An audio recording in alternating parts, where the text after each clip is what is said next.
Good morning and welcome to the 20th annual exhibit of hydrogen and fuel cells. This year we've added batteries to the mix. We'll be talking about hydrogen technologies and their implementation. Next up on the stage, I'll be talking with Adwin Martens, who is the director of the company WaterstofNet, and he is representing HyTrEc, the project HyTrEc, and we'll be discussing the subject of hydrogen transport economy for the North Sea region. Please welcome with me Adwin Martens.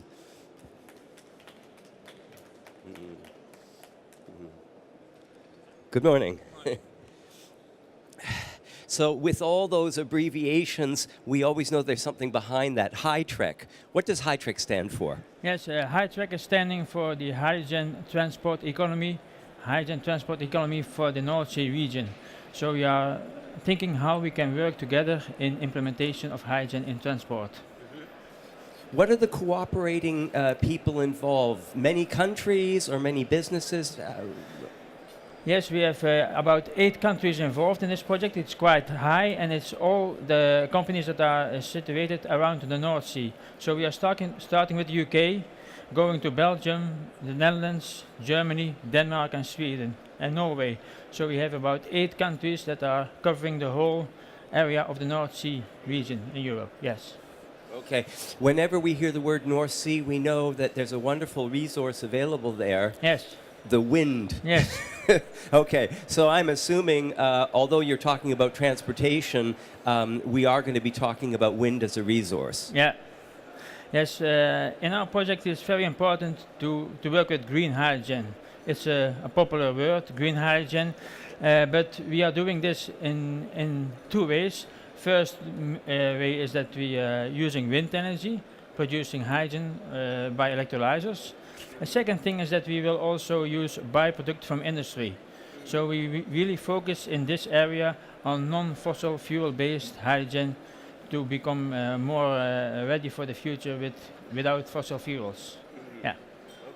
Okay. There's much that we can say about, pardon me, about the wind energy and electrolysis, but just briefly, when you mention hydrogen as a byproduct, often hydrogen is created as a byproduct and it seems to be wasted.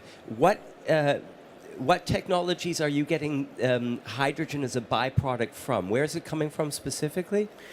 In our cases, it's coming from the chlorine industry. So, for instance, in the port of Antwerp, we've got a 1 megawatt fuel cell plant, the largest in the world, using byproduct hydrogen. To give you a number, at Solvay in Antwerp, they are producing 1,000 kilograms of hydrogen an hour. So if you need about 5 kilograms for a car, you can fuel. You have enough hydrogen to fuel every hour 200 cars. And it's 24 hours a day, 7 days a week. So there's a real, very large amount of very clean hydrogen. So this byproduct is an interesting starting point for building a transport economy on hydrogen. Yes, definitely. Here right now in Germany, there's sort of a debate about wind power in general. One of them is, for me, absolutely phenomenally difficult to understand. Namely, there is the impression in the media that with this wind power, we somehow have to pay more because some of this is subsidized. Mm-hmm. But the big issue is that the wind power cannot be absorbed from the grid. Yeah. Wind power is created whenever the wind blows, and the electrical grid is a lousy place to put energy because it can't store it. So I suppose the first question, wind power and the connection with hydrogen, how successful is that? Is it easy to store hydrogen? Is it a solution to the gigawatts of energy available through wind? Yes, as I said, we are working within the North Sea region. So we are talking with people from Scotland. Aberdeen is one of our partners. And now the situation is in Scotland that owners of wind turbines are earning a lot of money just by switching off wind turbines. So because of the windy, people are saying yes, or I get some feed-in tariff. That's nice, but sometimes I always be paid just to to stop the wind turbine. So then it's a real added value to have a possibility to store hydrogen and to run your wind turbines continuously as it possible. So I think the added value will be that you can increase renewable energy and make hydrogen in this and go then to a much cleaner transport system. So I think it helps, of course. There's something very odd about being paid to have something turned off that is creating green energy. It's just one of these absurdities. How difficult is it to initiate this process where wind turbines are closely affiliated with electrolysis? To mention the example, I haven't seen many examples of this in Germany. Most wind turbines, we assume that we can just connect them up to the grid. Some energy providers are forced to buy up that energy, whether it's useful or not. Obviously, this doesn't work. No. And the more wind energy we have, the more we realize we need a different path. But how easy is it to implement a structure where automatically the wind turbine means where's the electrolysis? Yeah. They have to think further down the road. So in your program, do you find it easy to say, okay, we're going to build a wind turbine, but instantly the electrolysis and where the hydrogen goes? Is that easy to do? No, but it means that you will connect the development of renewable electricity together with, for instance, the development of transport and hydrogen. So you have those worlds were before completely different from each other. There was nothing that them connected, but now they have to be. So in the long term, you need to develop completely new rollout scenarios with new players. So that will be I think one of the things for the future to develop this. And then we have this 8 countries working together to think together about this problem. I think that is an added value for this. To do it in a faster way. We certainly need this cooperation. Again, during this week, I've heard the message several times that there will be no successful automotive industry with hydrogen cars if it only works within one small country. It just won't work. So this, you're taking the lead here with 8 different countries involved in the program. I suppose the first question I'd like to ask, we do not yet have an infrastructure to supply cars, so it's too early to talk about mass production of consumer hydrogen vehicles. But is it too early to talk about things like buses, delivery vehicles, local urban transport?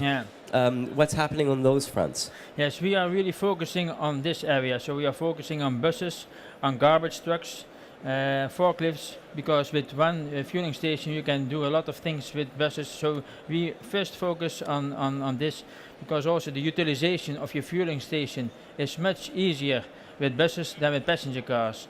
Also the lower pressure. So we are really looking for this early market initiatives that it's easier to become profitable, and it has a higher added value. For instance, we had a garbage truck in our system, and that's a lot of governmental organizations like these very clean, still garbage truck. So that's a very nice thing to do. I think that's such an easy thing to advertise for, the cleanest garbage truck in the world. It sounds very amusing. A number of the advantages that occurred to me in form of a question. In Berlin, of course, the garbage trucks that come around and collect up my garbage, they generally do this as if intentionally at about 7 o'clock in the morning, and the damn things are so loud that the whole building vibrates and it wakes everyone up. The dogs bark, and everyone has a bad day, of course, because the garbage was collected on Tuesday.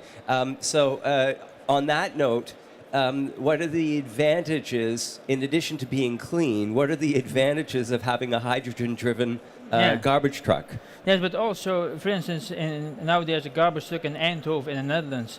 And normally, every day, all garbage trucks must be out of Eindhoven, the city center, before 11 o'clock. Then it's too noisy, too dirty. So if you have a clean garbage truck, they can open the window of operation So then they can, for instance, also run it at 2 o'clock in the afternoon, still in the center of Eindhoven, and then lowers the amount of garbage trucks you need. So then it's a real added value for the operator to have a larger time frame to work within, without having citizens that don't like these noisy, dirty trucks because they are clean and silent. So I think that there's a real added value in this, and it makes it easier to implement this kind of technology for these applications than, for instance, passenger cars. That's more difficult, I think, because the added value for the persons itself is less in money. Yeah.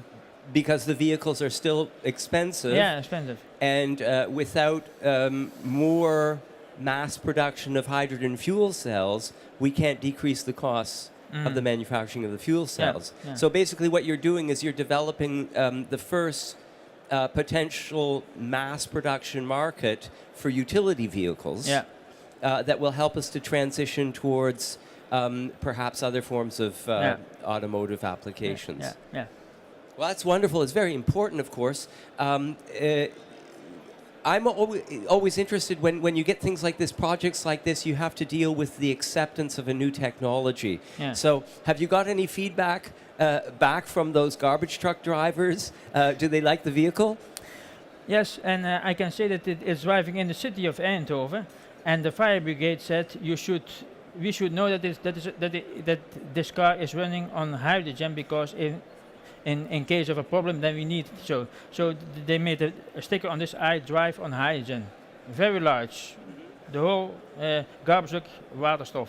So it's every Friday in Eindhoven, and there's nobody complaining that it's a riding bomb in Eindhoven or something like that. So people are feeling quite safe. We didn't have any claims, and people are very interested that is that silent and clean. So people are in favor of this application. Yes, and of course this helps also the acceptance of hydrogen in a. We rarely discuss noise pollution as a factor, but of course diesel power is. I come from North America, and for North American ears, diesel cars are just louder. Yeah. But certainly diesel trucks and utility vehicles, they do make a lot of noise. But there's another issue here. Already in Berlin, there's several days during the summer where there's an ozone alarm. Yeah. And the level of pollutants in the air is so high that according to European legislation, car traffic should be stopped. Yeah. So we're already facing this border. On this note, among the countries that are cooperating, is part of the pressure on beginning to utilize these vehicles, does that come from people interested in clean air? Yeah. Is that increasing, or is it simply the question of taking advantage of the wind resource, or is it a combination? I think it's a combination. The daily people, also in Belgium, we have some days with you can drive only 90 kilometers an hour because of smog. So every country now has its some days a year that there are real problems. So that helps. On the other side, you see that a lot of cities or councils are now thinking how we can make our fleets more sustainable. Garbage trucks, sweepers, all kind of things. So I think, and the government should play a key role in this, and a front runner in this application. So I think that this is very important for this and for the government. Yes. For our audience here, it may be of interest just to note that when we talk about hydrogen-powered garbage trucks, forklift trucks, utility vehicles, we're often talking about a hybrid solution, that it is actually a hydrogen fuel cell and a battery. Yeah. Now, of course, in France, they still have fleets of battery-driven vehicles. Yeah. Why is the combination of a battery and a fuel cell, and not just a battery, why is that better in terms of how that vehicle performs? We see in our projects with buses and garbage trucks that the perfect match of a battery and a fuel cell is very important for being a successful project. For instance, there's also a garbage truck that is fully electric, but the garbage truck has to do two things. It has to collect the waste, so it's moving things, and it also has to drive to the depot. some kilometers. So you see, if you want this completely in batteries, it's impossible to reach your depot. So you need some range extender. So in this case, the hydrogen is a necessary range extender. Also for the buses that will have also a combination of fuel cell and battery. And I think for these applications, it's key to have this perfect match between the different technologies that are helping each other very good. Yeah. So I think it are not competitors. It should be a good marriage between the two. I've heard again and again that some battery systems don't like to be run down to zero. And of course, battery systems alone will sometimes take hours and hours to charge up again. So in terms of how the battery and the fuel cell interacts, is the fuel cell there to keep the battery charged, to prevent it from running down? And does the fuel cell also mean that you don't need to spend hours and hours charging the vehicle up at the end of the day? Yes, indeed, that's the case. So you need this. You need to combine the strong points of the batteries and the fuel cell together to have a large efficiency. For instance, maybe the first buses in Europe, they consumed, I think, about 22 kilograms for 100 kilometers. A bus 22. Now everybody is talking about fuel cell hybrid buses, and now the consumption is about 9 or 10. So just by making use of the combination of a battery and a fuel cell, the consumption is half of it. Plus the cost of it are much lower also, of course. Yeah. As we're talking, if there are any questions from the audience, just raise your hand and we'll try to address them. Yeah. Question here. Hi, you talked about the chlorine industry and getting the hydrogen. You talked about the chlorine industry and getting the hydrogen from that. Can you expand on that and talk about the process steps and talk about the economics of doing that? Yes. Indeed, you have the chlorine industry, as we are talking, they are using membrane electrolyzers for the chlorine. So the hydrogen is coming very pure out of the factory. It's about 1,000 kilograms an hour, as I said, and it can be put directly into a fuel cell or into a fueling station. So you don't have to do anything about this. So within two months in Antwerp, there will be fueled 5 buses with the fuel cell directly from the chlorine factory. The only thing that you have to do is to compress. If you need 350 bars in your bus, you need the compressor system. So there's a small compressor system, just having this pressure reached. For the fuel cell itself, we have the 1 megawatt fuel cell. There's no compressor we need. There's only a few bars. So it's you can use it directly from the chemical plant. Of course, one of the things is if there's a shutdown of the chemical plant, that can be the case, then you need some backup system, and then it depends on the reliability that you want, how much your backup system should be. But of course, you are depending on the company itself. Yeah.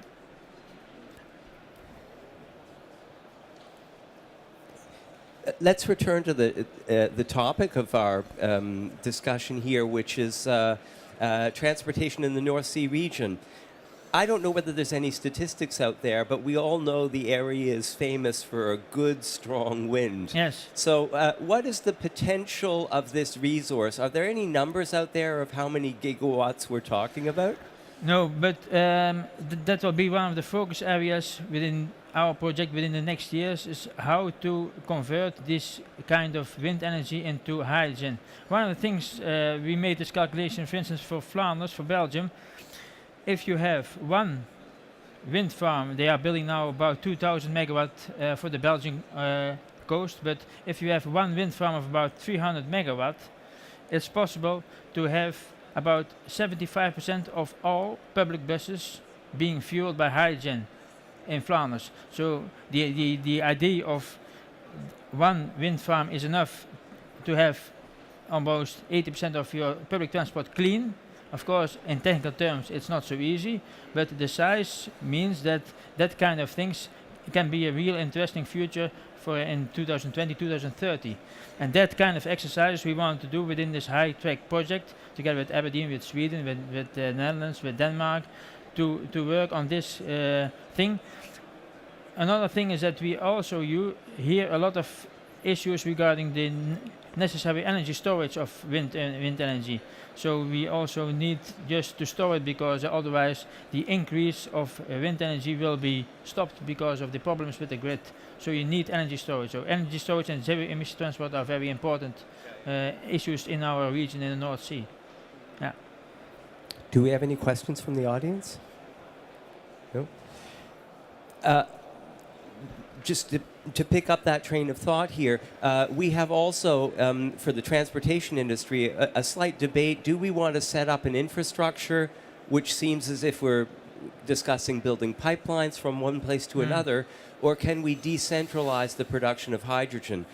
Why I mention this is already within Germany, and perhaps from the countries you represent in this project, wherever there is wind energy, it does not mean just because there's a good wind there that the grid can absorb that energy.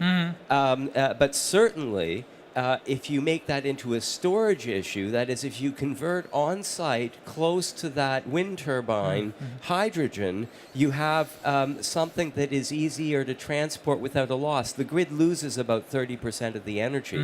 So if you look down the road towards the future, do you see an increasing marriage between wind energy and electrolysis and power to gas? Yes. If we want to have more and more renewables, we should have storage. That will be one of the key issues. And then hydrogen can be a very interesting thing. Maybe to say that in Belgium, from the northern part of France up to via Belgium to Rotterdam, there's 1,000 kilometers of hydrogen pipeline network already now. It's in the ground for 50 years. By Air Liquide. So there's some experience, but I think it's quite difficult in the future to have these kind of things accepted. It will take some time to have this kind of infrastructure here. But I think it starts with decentralized things for specific applications like buses or forklifts. I think that will be the starting point. Yeah. That will be the starting point, but in our last minute here, if you look into the broad future, is there really any alternative for storing wind-generated electrical energy right now available for gigawatts of wind power? Do you see any alternative to hydrogen? No, they are thinking of things, but I think to give you an idea what is now the situation is that if you have a bus with 40 kilograms of hydrogen, it's fueled within 10 minutes, and it's about 1 megawatt hour of energy, 1 megawatt hour. Wow. If you are having the same amount of energy in this area in batteries, then you need about 5 tons of batteries, and it's only 1 megawatt. So if you are talking about hundreds of megawatts offshore, then you need definitely something else. And then hydrogen can be one of the possible solutions. So that yes, I think so. Okay, we have that mobile fuel. I have been talking to Adwin Martens, who is representing HyTrEc, the project, and he's from WaterstofNet. Perfect. The director of the company, and we've been discussing hydrogen transport economy for the North Sea. Please visit their booth. It's 39B. Yes. Right up in this direction to continue the conversation there. It's been a pleasure talking to you, Adwin, and I hope we'll see you back next year. Yeah. Thanks for you. Yeah. Thank you. Yeah, goodbye. Thank you.